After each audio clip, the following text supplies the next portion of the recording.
Hello, everybody. Thank you for joining me. I hope you can see me a little more clearly this week. I'm on my new computer for the first time. My eSword isn't working perfectly, but it's working pretty well.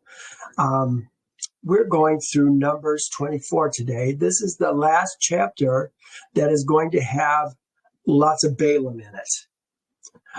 Remember the line of Balaam, the Assyrian. This is kind of the last of the Balaams. He's the Balaam number 2. We had a Balaam, a Beor. Then we had Ramses. Then we had Beor. Then we had Balaam. I might have said that backwards. No, Beor. We had Beor, then Balaam the younger, then Ramses, or something along those lines, and then another Beor, and then another Balaam. This is the last of the Balaam the younger, that we're talking about in these 3 chapters, 22, 23, and 24. On 22, we saw that Balak called for Balaam to come and curse Israel. Balaam met with Jehovah and said he wasn't going to come. Said, don't go. And so he sent the servants back again. And please, you've got to come. They had the diviner's fee and all that. So finally he got there. Remember, there was an issue with his ass. Female donkey is an ass. Male donkey is a jackass. But he had a problem with his ass. He hit him 3 times. Finally, Jehovah said, why are you striking your ass? And then his eyes were opened. Remember, so Jehovah opened his eyes. Let's look at that. Where is that? Here, it's got to be down here. Yeah, verse 22:31. Then Jehovah opened Balaam's eyes, and he saw Jehovah's angel standing in the way with his sword drawn, with his drawn sword in his hand. And he bowed his head and fell flat on his face. He told him, your ways are perverse. Balaam had perverse ways. Well, at the end, he finally did come down to meet with Balak.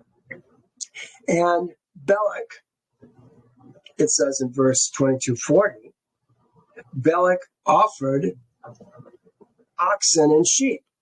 Well, we saw that offered was this word right here that says zabek. In other words, he slaughtered these oxen and sheep. Why? He says he brought them to, he sent some to Balaam and the princes who were with him. They were eating it. This is stuff they're going to eat. They put it offered. Next, Balak told Balaam, let me just read 41. So it was the next day that Balak took Balaam and brought him to the high places of Baal. The high places of Baal. That there he might observe the extent of the people. So the very first chapter that we went to, 23, they had built 7 altars. And it said prepared 7 bulls and 7 rams. Then it said Balaam offered. There's that same word again, offered. Only this time it doesn't mean offered. It doesn't mean slaughtered. It means raised up. He raised up a bull and a ram on each altar. What is raised up?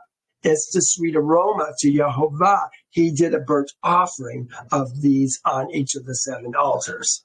So, where was that? If we go back, where is that? This last verse on 22. High places of Baal. The word there is this word here. Oh, I'm still on 1. Let me go back.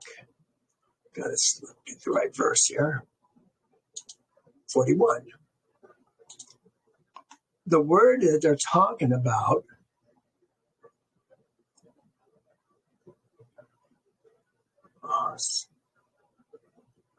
where is it? Am I still in the wrong verse? Outer limits. Oh, here. Bamot, Bamot, Baal, Bamot, Bamot, Bamot, Baal.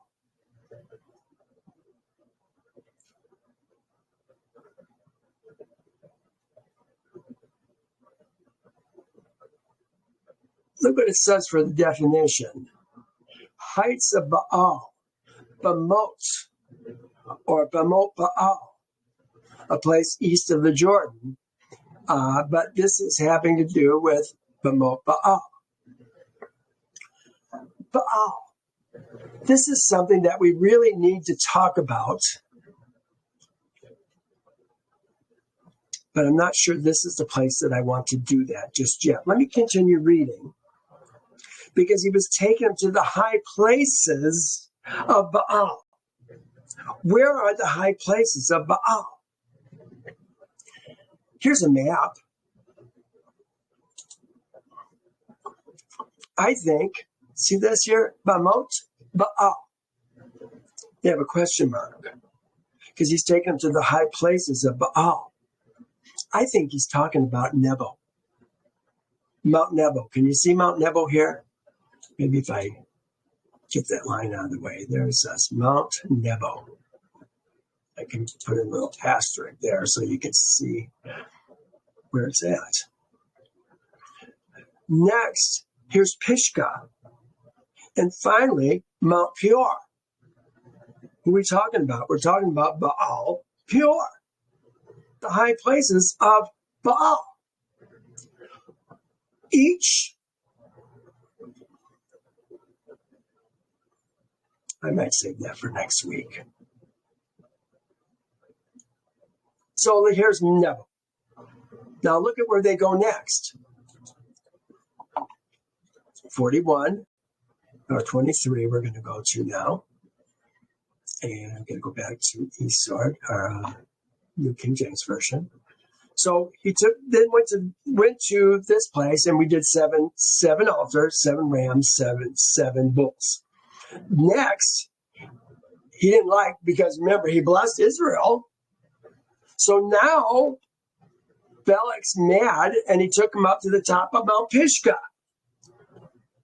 Pisgah. Remember, that was the next mountain that we were talking about. They did again, 7 altars, 7 rams, and he blessed Israel instead of cursing Israel. Next, the last thing we wrote, so Balak took Balaam to the top of Beor, verse 28, that overlooks the wasteland. Now notice, he was taking him to the high places of Baal. Yet the first place he took him was, what would we call that? Bamot Baal? Bamot, is that what it was? Let's look. Bamot Baal. Then Nebo. And then Mount Peor. The Baal that we're talking about is Peor. There were many Baals. You know, you can almost use, and I can see why people would say this, though it shows their ignorance to some extent. They try to say that when you're talking about Baal, you're talking about a god. And in a sense, we are talking about an Elohim. Notice I didn't say God because I don't want to use that God word.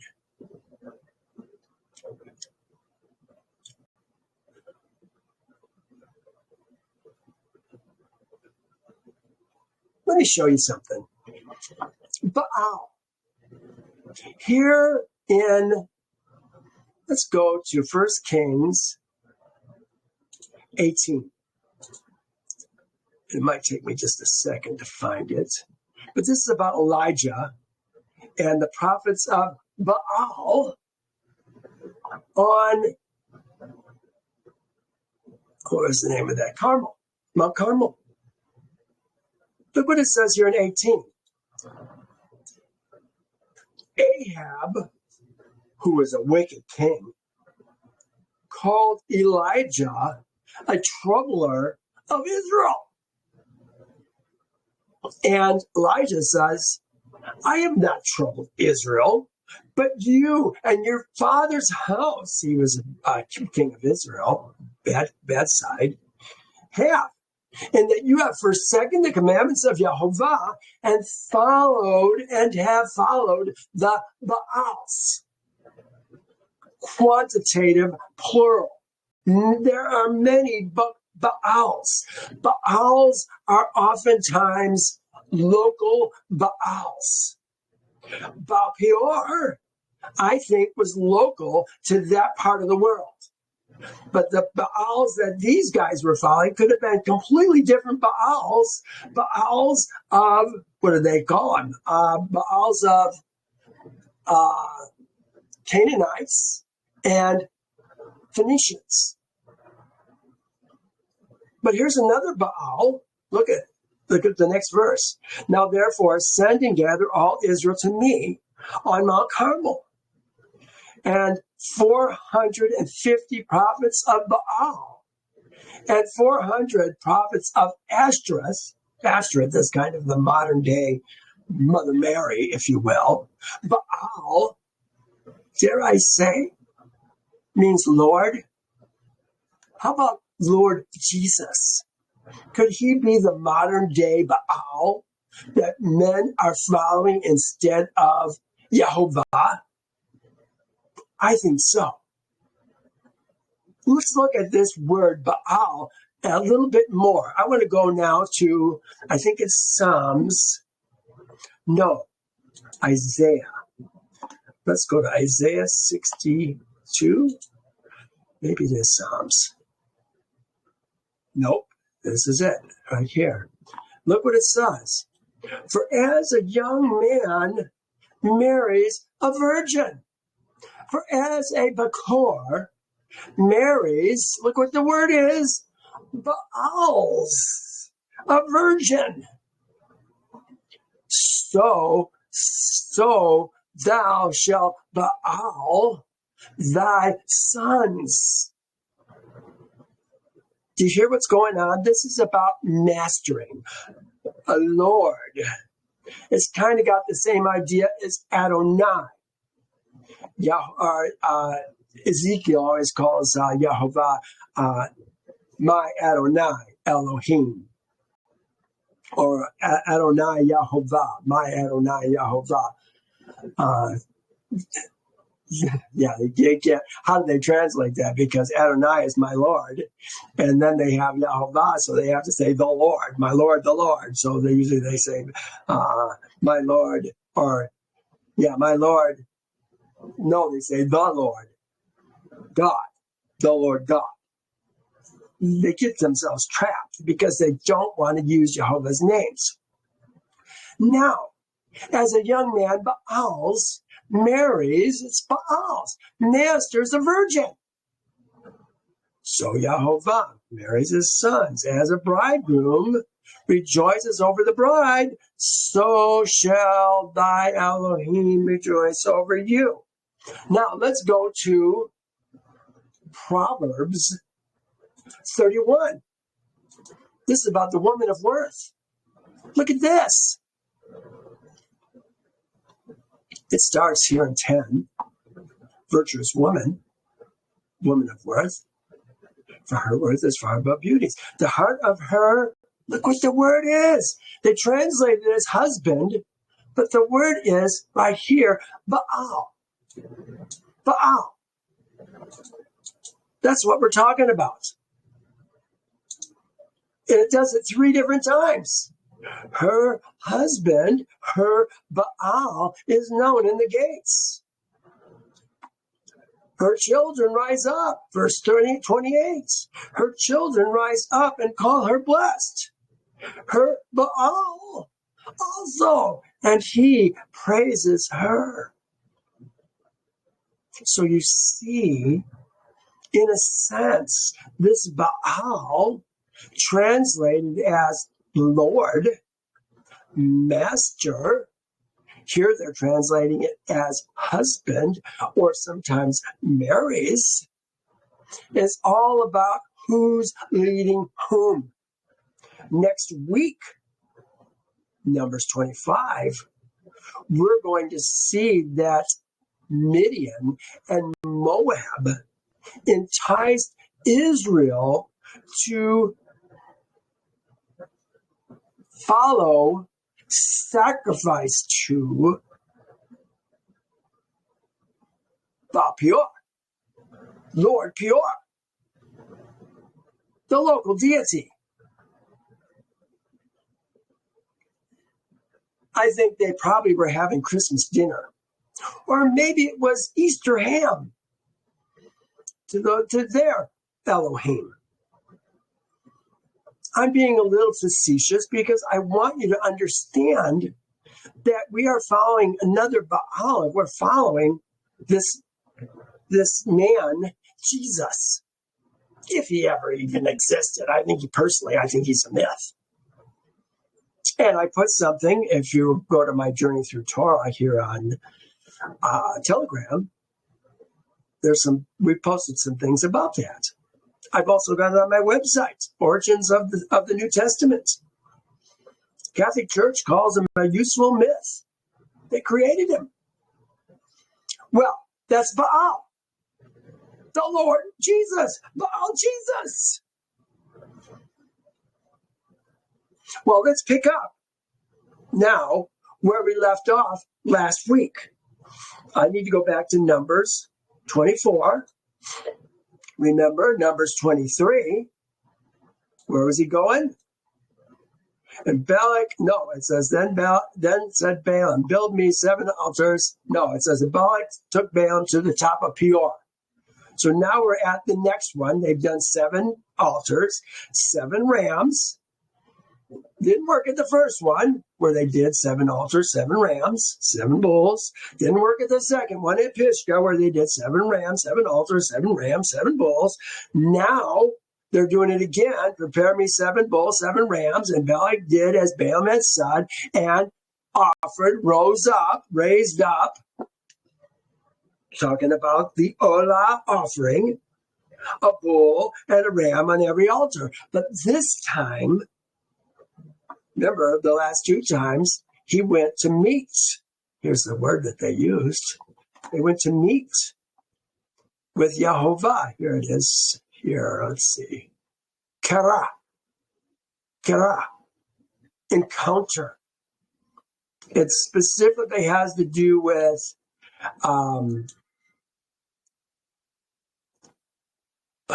what's the word I want? I gotta have it in here.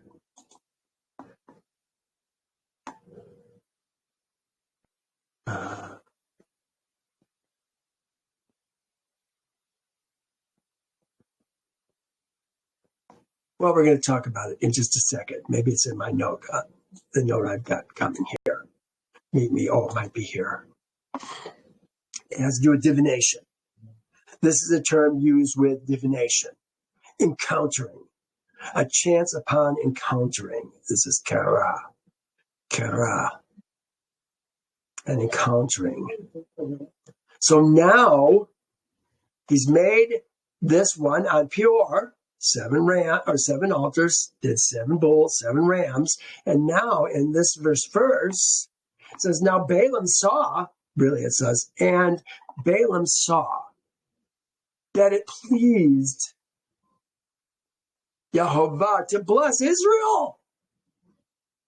He did not go at other times, they put to seek, to use sorcery. Look what the word is that they're using here. Seek to use sorcery. It's two words. It's this word here, nakash. Remember, Moses had Aaron. Oh, you know what? Maybe that's still coming. That might be coming next week now that I think about it. That word nakash. Here's the other word. I don't want to go there yet. Kara, same word. It says he did not want to seek to use sorcery. He says he set his face toward the wilderness. Wilderness. The word that they're using here for wilderness is not the word that I thought it would be. This is midbar, pasture. Oh, you know what? That would make sense. He's looking at Israel. Because when we were in the wilderness of Sinai, we were in the midbar of Sinai. That makes perfect sense. Thank you for that, bringing me to my attention, Father. Look what it says here. Go back to the New King James.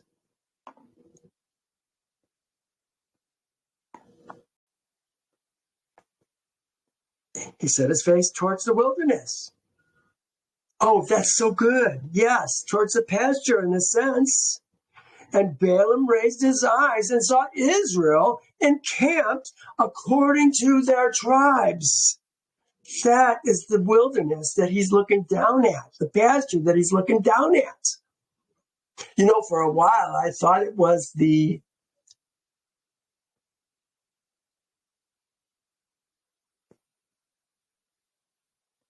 devastation on the other side of the mountain where Moab was looking. I thought maybe he was looking that direction because you can see both places from there. They're on Mount Beor. But no, he's looking at the pasture. He's looking at Israel's seed. And Balaam raised his eyes and saw Israel encamped according to their tribes. Now look what it says. And Spirit, Elohim, came upon him. They put the Spirit of God. Very Christian idea, isn't it? But this is Spirit, Elohim. Elohim is Spirit. Now he looks up, raises his eyes. Israel dwells in heaven. Under the big top, in a sense. We're going to talk about that in a moment. But here's Spirit Elohim. Ruach Elohim. It doesn't say the Spirit of God. It says Ruach Elohim. And Ruach and the Spirit Elohim came upon him. Now here is Genesis 1, verse 2. It says the earth was without without form and void. And darkness was on the face of the deep. And Spirit Elohim was hovering over the face of the waters. We got to remember, Spirit Elohim is not a man. Spirit Elohim is still moving in the hearts and minds of his men. I pray that he works in my heart and in my mind. Obviously, he must be, because he just revealed that first verse to me. Look what it says. This is what we saw last week. It says, this is one of the blessings that Balaam said to Balak concerning Israel. Said, El is not a man that he should lie, nor a son of man. Adam's seed is what we're talking of, B'nai Adam, that he should repent. He's not a B'nai Adam, and he's not a man, an Ish. Has he said, and he will not do? Or has he spoken, and he will not make it good? Isn't this what we're talking about always with Jehovah? What Jehovah says, Jehovah does. He hasn't changed. Now, look what Balaam says, verse 4, the utterance of him who hears the words of El. He doesn't say Elohim. Sometimes he uses Elohim. He used Elohim when he was, oh no, that was the spirit of Elohim came upon him. That was kind of the commentator writing. Now here's his words again, but he uses El. The utterance of the man.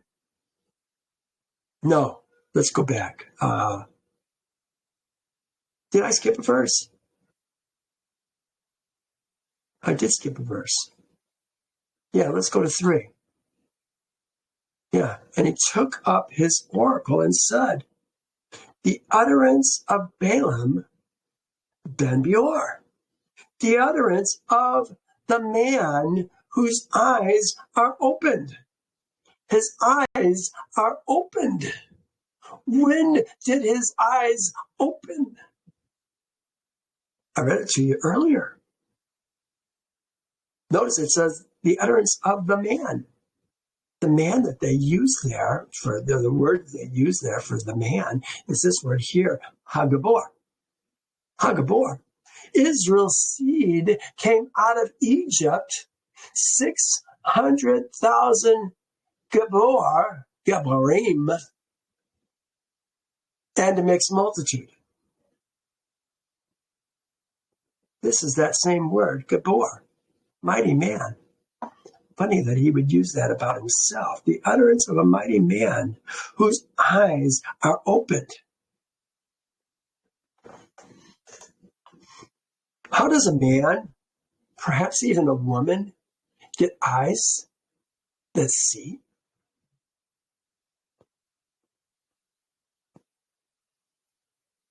What happened when his eyes were opened?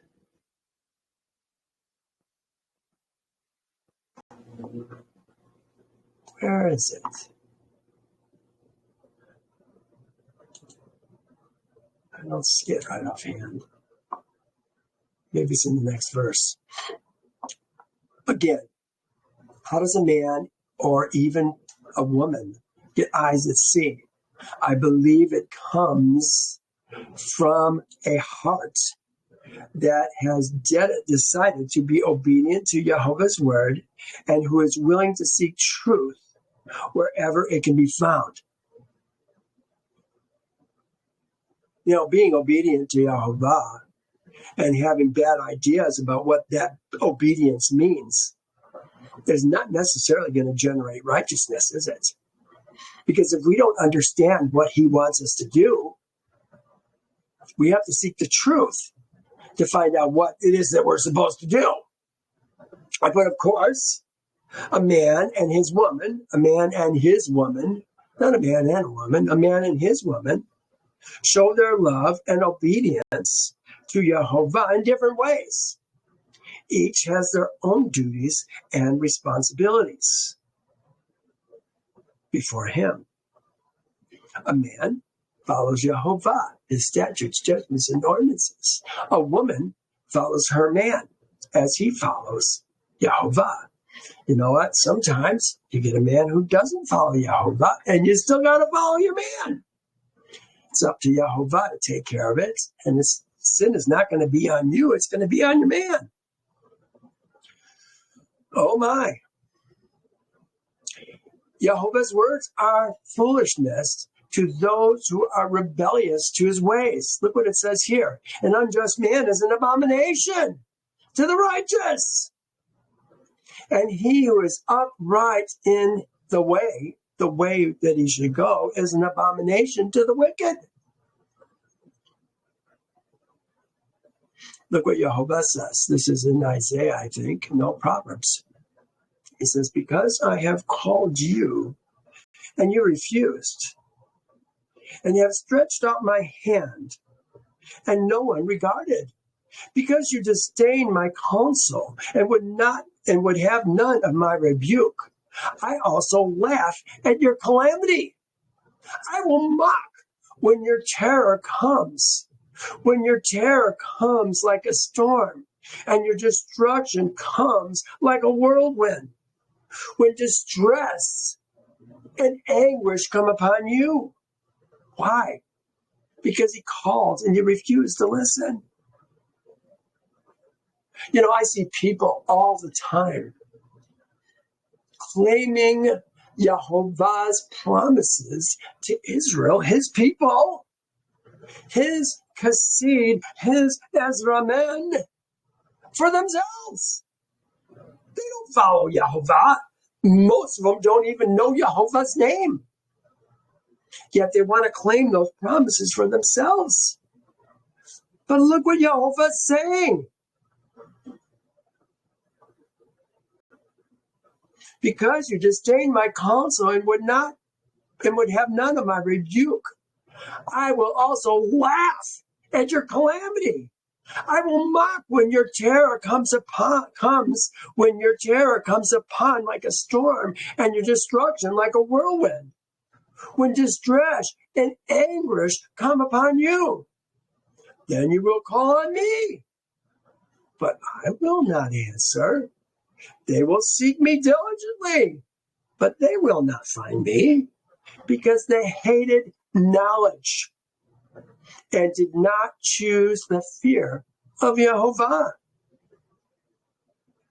They would have none of my counsel and despised my every rebuke. Therefore they shall eat the fruit of their own way and be filled to the full with their fancies. For the turning away of the simple will slay them, and the complacency of fools will destroy them. But whoever listens to me will dwell safely and will be secure without fear of evil. Man whose eyes are opened. Do you see who Jehovah wants to bless in the earth? This is what's going on right now. In a sense, you know, you could almost use the analogy of Moab is to the United States.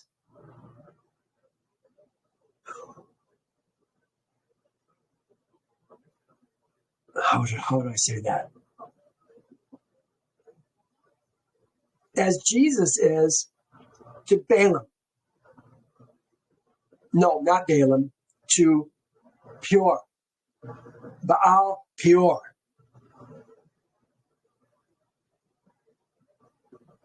So we have Moab, Baal Peor, United States, Lord Jesus. You see what's going on? You can do the same thing. Did the people of Moab love God? Did they believe that they were doing the right things in their heart? Remember, the heart is deceitful above all things, desperately wicked. Who can know it? I, Jehovah, search the heart to give to every man according to his ways, according to the doings of his actions. There's lots of people who say they love God, the Lord Jesus. They use them synonymously, don't they? They don't even know what they're talking about. So were these Moabites kind of like the people of the United States, believing that they're doing the right thing, worshiping Jehovah, or worshiping Jesus, keeping Christmas and Easter, the winter solstice, the spring equinox, sun god worship, thinking they're doing the right things? And now Moab is mad because Balaam is blessing Israel?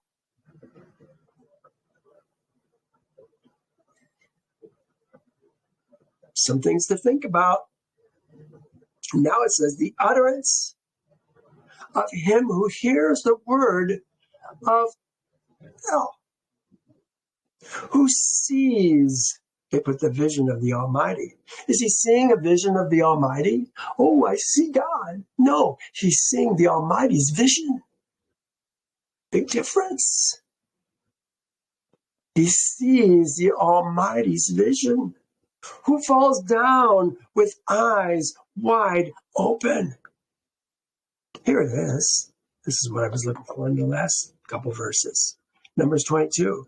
And Jehovah opened Balaam's eyes, and he saw Jehovah's messenger standing in the way with his drawn sword in his hand.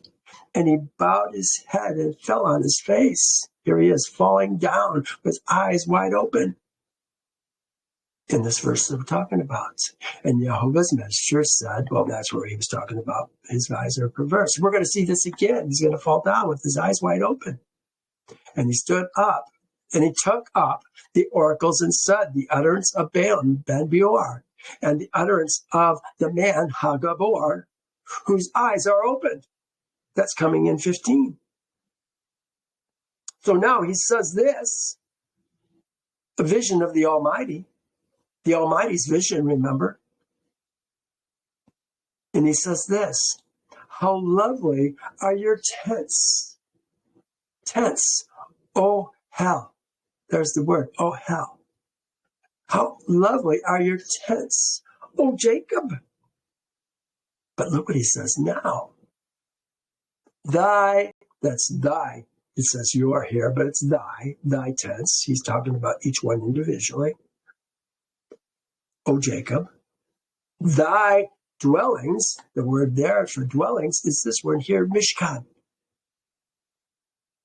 Thy residence. Remember the Mishkan, the Ohel Moed, the tabernacle, is Jehovah's residence. Ohel, same word as this word here. Thy tents. Jehovah has a tent. He has his residence. It's the tent of meeting. It's where he meets with Moses and Aaron and the other priests. I wonder if this is leaning towards a qualitative plural. Qualitative plural. Remember, it said in, I think it was Genesis 24, maybe, that Jacob dwelt in tents. Oh, remember, we were like, how can Jacob dwell in tents? He can only dwell in one tent at a time. But we're not talking about that kind of tent, plural, quantitative tents. We're talking about the qualitative tent. And I think that's what we're talking about in this verse right below this. Let me read this. This is from Isaiah 40, talking about the big top. We live in a big top. We think we live on a globe, but we live under a big top. Have you not known? Have you not heard? Has it not been told you from the beginning? Have you not understood from the foundation of the earth? It is he who sits above the circle of the earth, and its inhabitants are like grasshoppers, who stretches out the heavens like a curtain and spreads them out like a tent to dwell in. He brings the princes to nothing and makes the judges of the earth useless. Any doubt why he would bless Jacob's tent? Jacob's tent and Israel's Mishkan? Mishkanim probably is the word they're talking about. Mishkanim, it's a plural word. As his tents, Ohelim, that's what this one is here. It's just got the thy. And so there's a merging of that vowel with the noun. No, the pronoun with the noun, thy tents. Okay, so now, and hear this. Oh, what about this? Could it be? Why does he say Jacob and Israel? Thy tents, O Jacob, thy dwellings, O Israel. Is it possible? Now I'm going to say this, but even in this portion, we're going to see that he's going to talk about Jacob almost like he's talking about Israel still. But I wondered if Jacob was kind of like the Beor, and the Israel was they are the Ezra men, his Kassid, his kind, spiritually born men, his firstborn. I'm trying to say a different way so you understand what it is I'm talking about. Let's go to 6. Like valleys stretched out. Remember, he's still talking about how beautiful they are in their tents. Like valleys that stretch out, like gardens by the riverside, like aloe trees, or like aloes planted by Jehovah, like cedars beside the waters. These are all nice things that he's thinking about with Israel. That's what they're like. They're like valleys, gardens, plants, cedars. Now look what he says. He shall pour water from his buckets, and his seed shall be in many waters. Waters. What's he talking about? Water. What does that mean? Think about water as all the people of the earth. We are coming from many waters. He's pouring out waters from his bucket. And his seed, I think his seed, I would make this really a capital H. We're talking about Jehovah's seed, shall be in many waters. And his king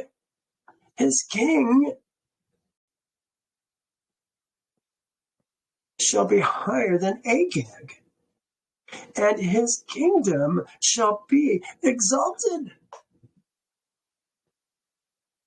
So first I had to ask myself, who's Agag?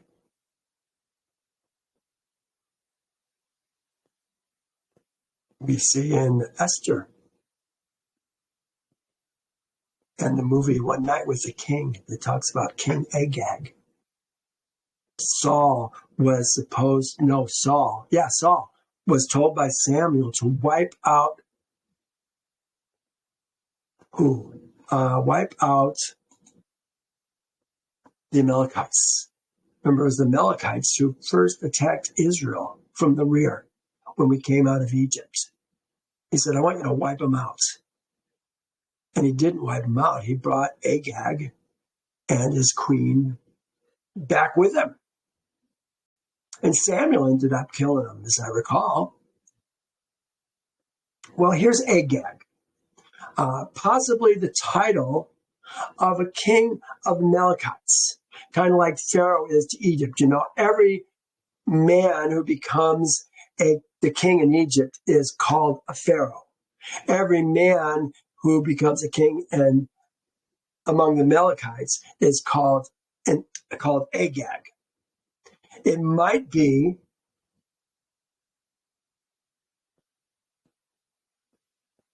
I don't remember his name. The Phoenicians had a king like that too. Abimelech is how you actually say it. I think that might have been every king among those people was Abimelech. I'm saying it for you. I know it's Abimelech. Might be kind of the same concept.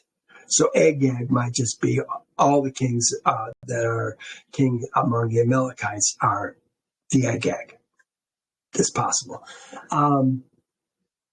Where does the Amalekites come from? So we're talking about Agag. That's going to lead us to Amalek. Where does Amalek come from? Here's a verse in Genesis 36. We saw lots of problems in Genesis 36, but let me read you this particular portion. It says that Esau dwelt in Mount Seir. Esau is Edom. I think we're going to talk about Edom, possibly down below here. Maybe we're talking about Esau. We'll see. Let me go back up where we were. Esau is Edom. And this is the genealogy of Esau, the father of the Edomites, in Mount Seir. Remember, he took Seir's seed, killed them all, and took their land for himself. That's where Edom came from. These were the names of Esau's son, Eliphaz, the son of Adah. Eliphaz, the son of Adah. Reuel, the son of Bethmeth, the wife of Esau. We found out when we went through this that Adah and Basemath were the same woman. But it says the son of Eliphaz, his firstborn son, the sons of Eliphaz, Bnei Eliphaz, were Teman, Omar, Zepho, Gatam, and Kanaz. Now Timnah was the concubine of Eliphaz, not the wife of Eliphaz, Esau's son. She bore Amalek to Eliphaz. Now look what it says here in Yasher. And these are the names of the sons of Seir, the Horites. Lotan, then it says, Lotan's seed were Hori, Herman, and their sister Timnah. Timnah is the one up here that gave birth to Amalek. So Amalek is a combination of Esau's seed and Seir's seed. Does that make them double wicked? I don't know. I put the Amalekites come from Esau and Seir.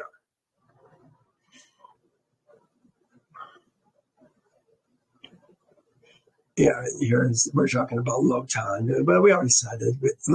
Lotan were Lotan, Herman, and their sister Timnah. Here it says Lotan, and this is just showing you, Yasher showed me, Timnah is Lotan's sister, Esau's concubine.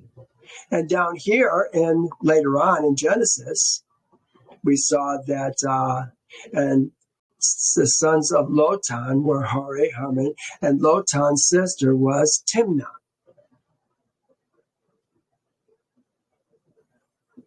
I like how it works out that way.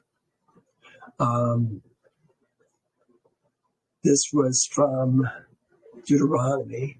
Therefore it shall be when Jehovah your Elohim has given you rest from your enemies all around in the land which Jehovah your Elohim has given you to possess as an inheritance, that you will blot out the remembrance of Amalek from under heaven. You shall not forget.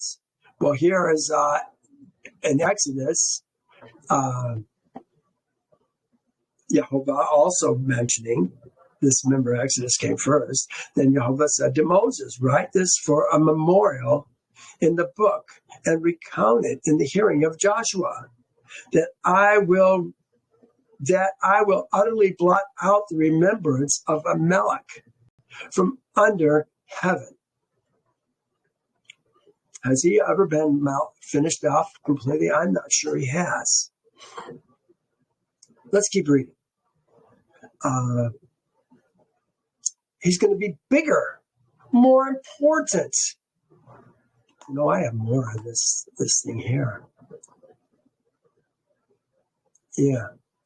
And Saul said to Samuel, but I have obeyed the voice of Jehovah and gone on the mission on which Jehovah sent me, and brought back Agag, king of the Amalekites, king of Amalek.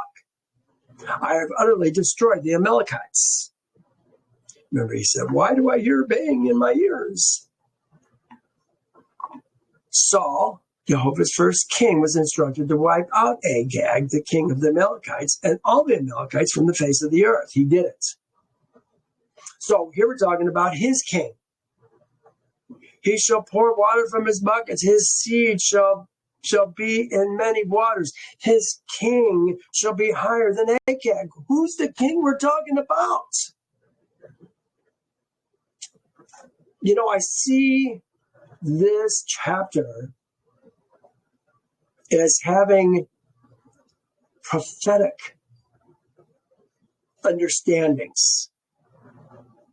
Is this something that's going to happen later on, perhaps? Let me just read this to you. Here's the branch of righteousness that will be raised like a banner in the last days. In the last days. Jehovah says, there shall come forth a rod from the stem of Jesse. Who's Jesse? Jesse was David's father. And a branch shall grow out of his root. The spirit of Elohim shall rest upon him, the spirit of wisdom, understanding, the spirit of counsel and might, the spirit of knowledge and the fear of Jehovah. His delight is in the fear of Jehovah, and he shall not judge by the sight of his eyes, nor decide by the hearing of his ears. But with righteousness he shall judge the poor, and decide with equity the meek of the earth. He shall strike the earth with the rod of his mouth. The rod of his mouth. Does that bring anything to your memory? Do you remember when Jehovah told Moses to strike the rock with his mouth? To speak to the rock. And Moses instead hit the rock. He was supposed to hold his rod, speak to the rod, speak to the mouth, speak to the rock. But he hit the rock with his rod twice. And Jehovah made such a big deal out of it because Moses didn't do what he said he was supposed to do, that he wasn't going to let him go into the promised land. He's going to die. I think he's going to die on Mount Nebo.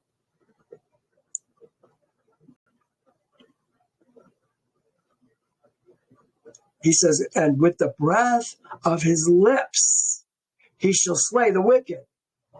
The breath of his lips. This is a latter-day prophecy. I don't think this is talking about King David, the one that we know.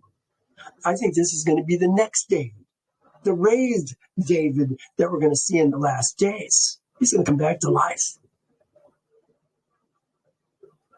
Let me show you something. This says, this is Deuteronomy, and Jehovah your Elohim will raise up to you a prophet like me from your midst, from your brethren. Remember, he's coming from his seed. You pour out waters in buckets. His seed shall be in many waters. His king shall be higher than Agag, and his kingdom shall be exalted.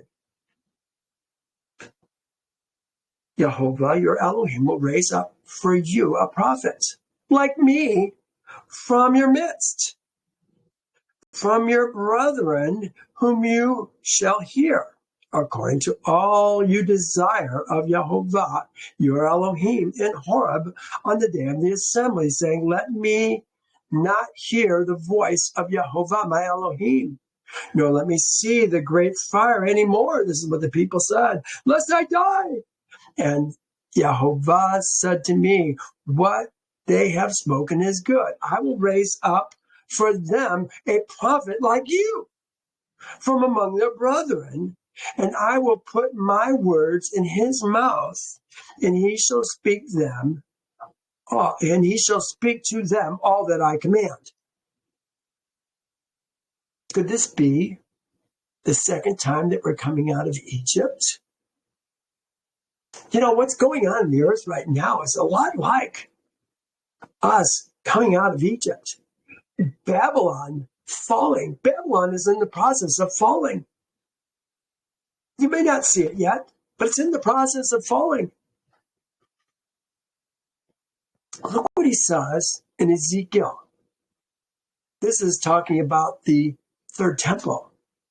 I will establish my shepherd over them, and he shall feed them my servant David. He shall feed them and be their shepherd. And I, Jehovah, will be their Elohim. And my servant David, a prince among them. And I, prince among them, I, Jehovah, have spoken. Remember what Jehovah says, Jehovah does. This is going to happen. His kingdom shall be exalted. Now look at what the next verse says. God brings him out of Egypt. He has strength like a wild ox. He shall consume the nations, his enemies. He shall break their bones and pierce them with arrows. Has we consumed the nations yet? Has Israel consumed the nations yet? You know, Israel is never the aggressor.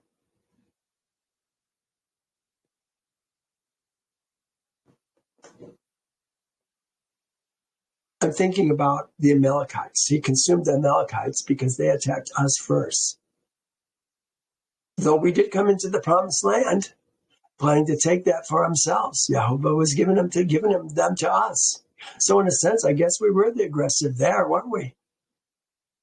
They're being taken down not for our righteousness, but for their perverse wickedness.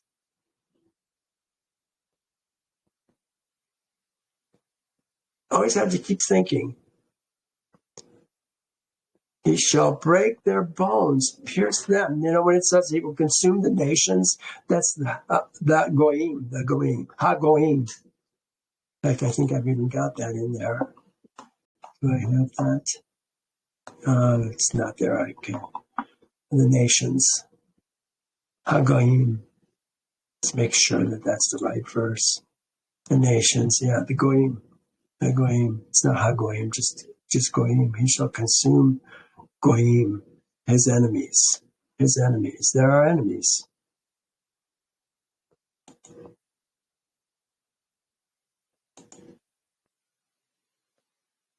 Let's go to 24. He bows down. He lies down like a lion. And as a lion, who shall rouse him? Blessed is he who blesses you, and cursed is he who curses you.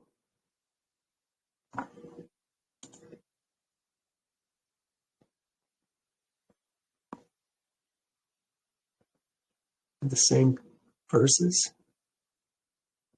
Why did that not refresh? Uh-oh. I lost my notes. Darn. Let me fix this. I think I know how to fix this. I've got two screens open here. Let me go to one. Oh, this is not good. I'm going to close my eServe for just a second. I have a new computer this week, so it's just not working quite the way I would like it to work. Here you can look at my new desktop. Will I do that? Let me open this. See this. Get that. Yeah, there it is. Darn. I think all I got to do is delete this one file. Delete. And open my file again. I don't know why it's doing this, but at least I figured out how to do it. Now when I go to 9, I've got different notes. Look at that. He bows down like a lion. He bows down. He lies down like a lion. As a lion, who shall rouse him? So here we are. This is Isaiah 5. He will lift up a banner to the nations from afar, and will whistle to them from the ends of the earth. Surely they shall come with speed swiftly. No one will be weary or stumble among them. No one will slumber or sleep, nor will the belt of their loins be loosed. nor will the strap of their sandals be broken, whose arrows are sharp. I think he's talking about Israel in the nations, whose arrows are sharp, and their bows bent. Their horse hooves will seem like flint, and their wheels like the whirlwind. Their roaring will be like a lion. They will roar like young lions, and they will roar and lay hold of the prey. They will carry it away safely, and no one will deliver them. In that day, they will roar against them. See, we're talking about a roaring lion here. He bows down. He lies down like a lion. And as a lion, who will rouse him? In that day, they will roar against them, like the roaring of the sea. And if one looks to the land, behold darkness and sorrow, and the light is darkened by the clouds. I think that's Jehovah coming. Then Balak's anger was aroused against Balaam. Here he is. He brought him up to Mount Peor, and instead of even trying to meet with Elohim, he just blessed Israel. And this is what all this has been about, blessing Israel. Now Balak, here's his response. And Balak's anger was aroused against Balaam, and he struck his hands together. And Balak said to Balaam, I called thee to curse my enemies, and look, thou hast bountifully blessed them these 3 times. Now therefore flee to thy place. I said I would greatly honor thee, but in fact, Jehovah has kept, he called Jehovah by name. Jehovah has kept thee back from honor. So now here's Balaam. So Balaam said to Balak, did I not speak to thy servants, with whom thou sent to me, saying, if Balak were to give me a house full of silver and gold, I could not go beyond the word of Jehovah to do good or bad of my own will. What Jehovah says, that I must speak. Now they put a question mark there. Why a question mark? No, that's an exclamation mark. That I must speak. Balak. Now he continues. And now, indeed, I'm going to my people. Come, I will advise you what this people will do to your people. This people, Israel, I put him in that color, will do to your people, thy people, in the latter days. I still feel like much of this chapter has been latter-day prophecy. So now he says, he took up his oracle. The utterance of Balaam ben Beor. The utterance of Hagabor, whose eyes are opened. The utterance of a man who hears. Did I not turn this on? I'm sorry about that. The utterance of man who hears, of him who hears the word, who hears. Here, I'm going to read it on the right. I had to rewrite it. It's so bad. The utterance of him who hears El's words and has the Most High, El Shaddai's knowledge. Who has the Most High's, that's Elion's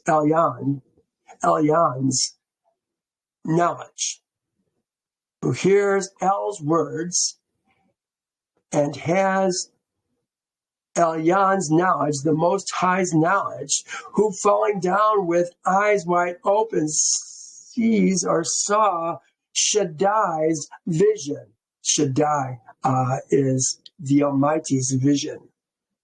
He didn't see a vision of the Almighty. He saw the Almighty's vision. Here it is. Who falls down with eyes wide open. He says, I see him.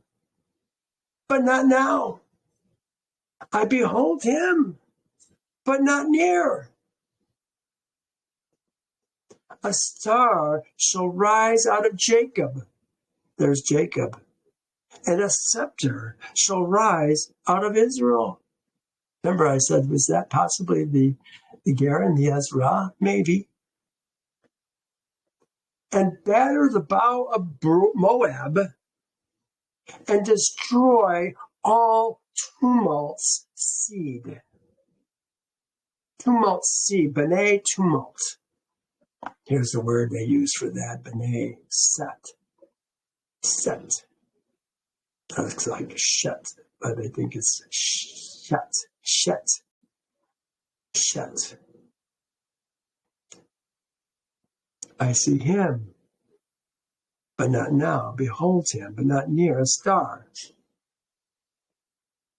What's a star? Why a star?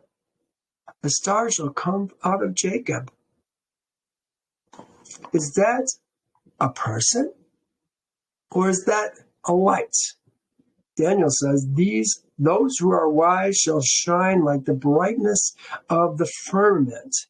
Those who turn many to righteousness like the stars forever and ever. Could this be what we're talking about? The star turning many to righteousness, shining like the brightness of the firmament?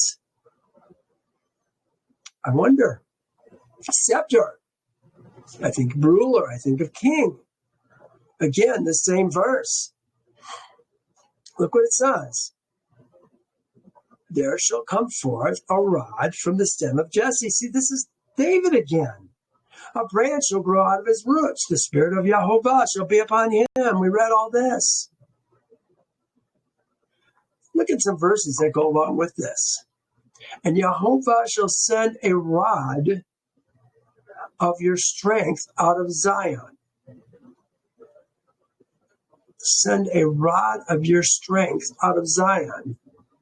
Talking about a scepter shall rise out of Israel. Here's another one in Isaiah. Of the increase of his government and peace, there shall be no end. Upon the throne of David and over his kingdom, in order to establish it with judgment and justice from that time forever, even forever. That time forward, even forever. Forever. What did he say? He said David was going to be on his throne forever. We read it just earlier. Where's the rest of it? The seal of Jehovah of hosts will perform this. He chose David, his servant, and took him from the sheepfolds, from following the ewes that had young.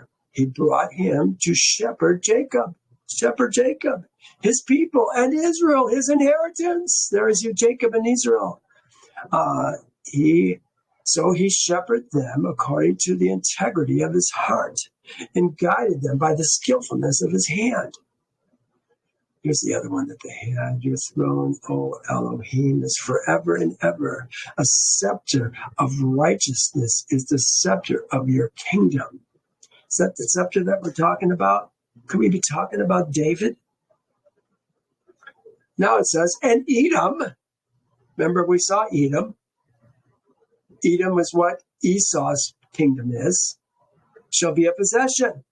Seir also, his enemies shall be a possession. Well, Israel does valiantly. Again, out of Jacob, one shall have dominion. Now here we were just reading, where was that? Out of Jacob, one shall have dominion. Is that where it was? That wasn't it.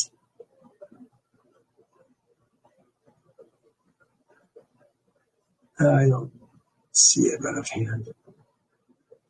God of strength, ruler of mystery, forever and ever, forward forever is the Lord and ever. Out of Jacob, one shall have dominion and destroy the remnant of the city. Here I put it my own thing, and from Jacob he, Israel, shall subjugate and destroy the city's remnant. What city are we talking about? The city's remnant. I wonder if it could be Jerusalem. We're clearing it out. Perhaps. Here's some other translations. And out of Jacob shall one have dominion, and shall destroy the remnant of the city. They don't tell us what city. And one out of Jacob shall have dominion, and will destroy the city that remaineth. And the one from Jacob shall exercise dominion and destroy the survivors of the city. Well, it's hard to know. Some of this is pretty cryptic.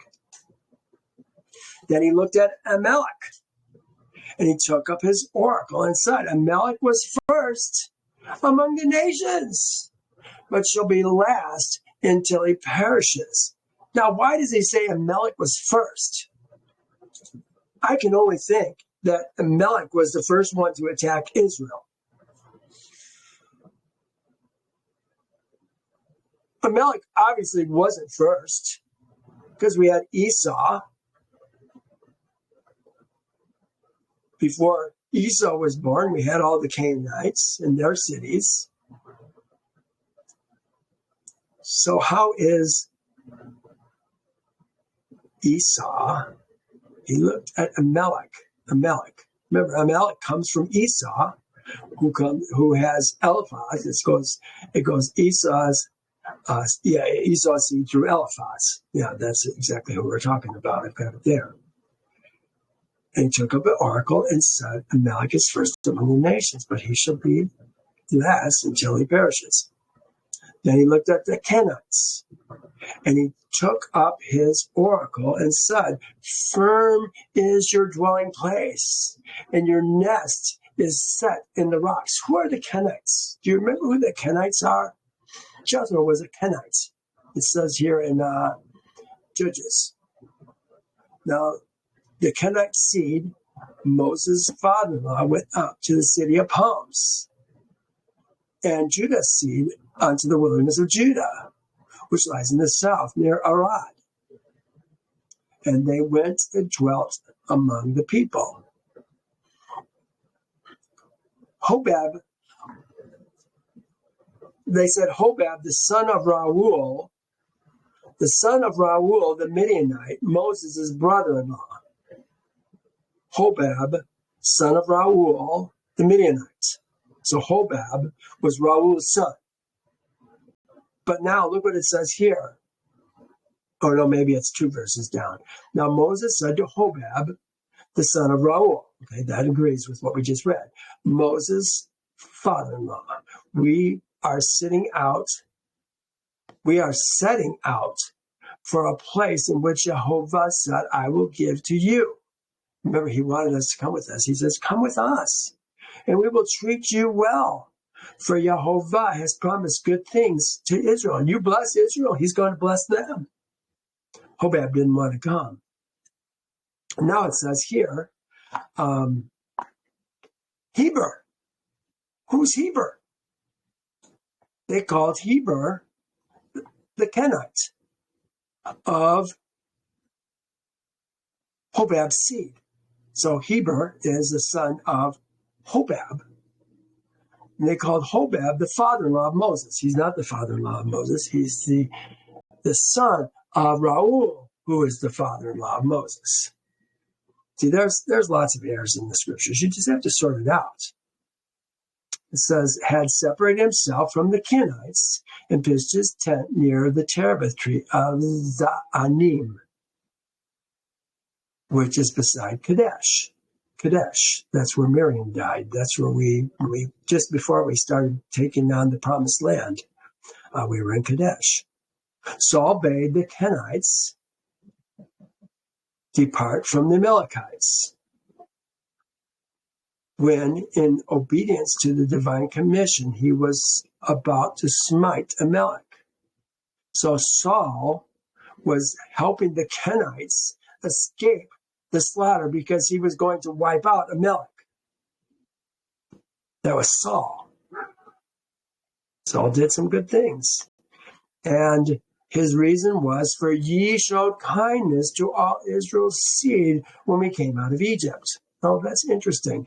But it looks like they're going to be destroyed, and your nest is set in the rocks.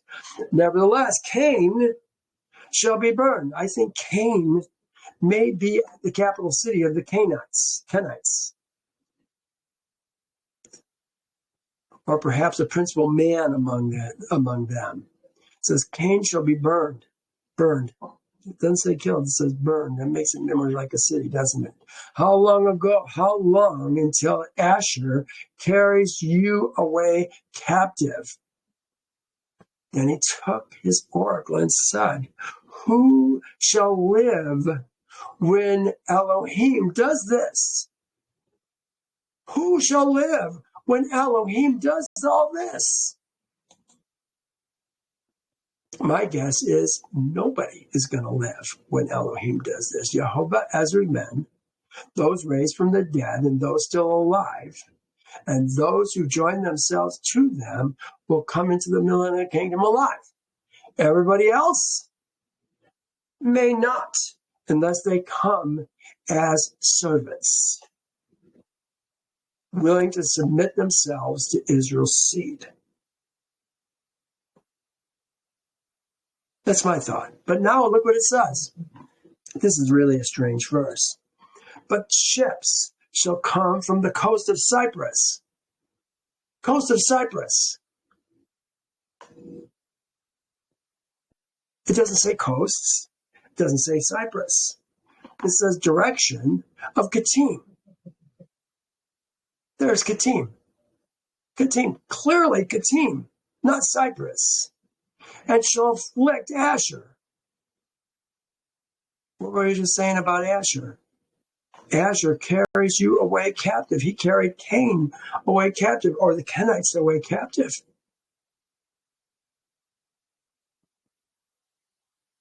Shall afflict Asher. And afflict Eber. Eber, that's us. The Hebrews. Those who crossed over.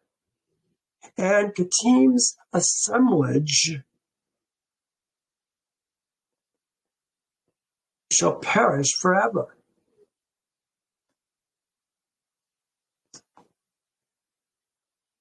It says, and he and his assemblage will perish forever. I think we're talking about Kittim's. Kittim, who's Kittim? Do you know who Kittim is? Kittim is Rome. Could these be ships from the direction of Rome?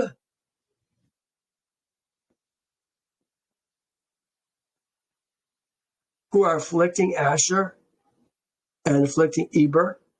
Where? Could it be in Jerusalem? I don't know. There's so much to understand here. It's really hard. So Balaam rose and departed and returned to his place. Balak also went his way. Now that's the end for today. Next week, we're going to talk about something that I think, based on Numbers 36, that Balaam gave Midian and Moab a way to cause Israel to stumble. We're going to see what happens. And I'll point out that verse in chapter 36 talking about Balaam. And Balaam is actually going to die in that encounter. It's pretty interesting still. There's lots of fun things to talk about. So let's call it in for today, you guys. Thank you so much for joining me. I really appreciate you being here. I hope that you're able to follow. I know sometimes I take some different tangents, but I'm hoping that you're able to follow my thoughts as I present them. At any rate, thank you so much for joining me, and We'll see you next time.